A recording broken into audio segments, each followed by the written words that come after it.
With the new SAT coming out in March of 2016, a lot of parents and students are asking me, which one should I take, the old SAT or the new one?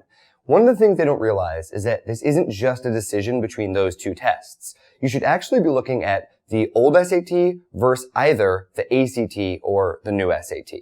The thing is that the new SAT is basically just a copy of the ACT.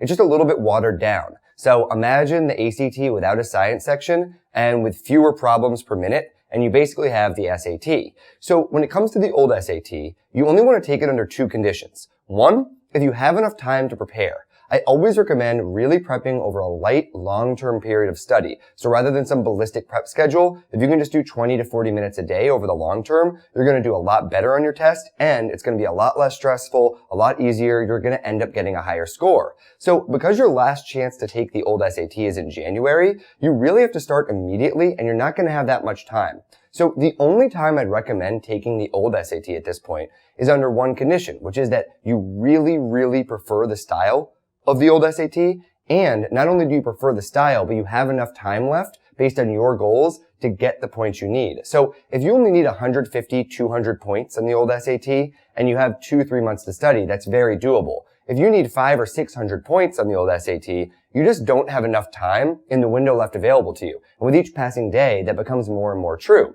So instead, you want to look at the new SAT and realize, okay, if you don't have to take the old SAT, the new SAT and the ACT are always going to be there, right? They're going to be there for the long term. You can prep over a longer period of time. And now you can decide between those two exams. Basically, the ACT is a little bit more intense, but for students who are good at taking intense tests, that'll give you a leg up. Otherwise, take the new SAT. So again, the way to figure this out is basically to look at an ACT, look at an old SAT, and if you vastly, vastly prefer the old SAT to either the ACT or the new SAT, stick with that one, start prepping immediately, and go hard because you don't have that much time left. But really, my advice would be that at this point, unless you're very, very, very unique in the sense that the old SAT is way better for you, you don't have that many points to gain, and you can really launch in immediately, the choice isn't really as much about the old SAT versus the new SAT as it is about the new SAT versus the ACT. And every day that goes by once this video is recorded, that's just going to become more and more true.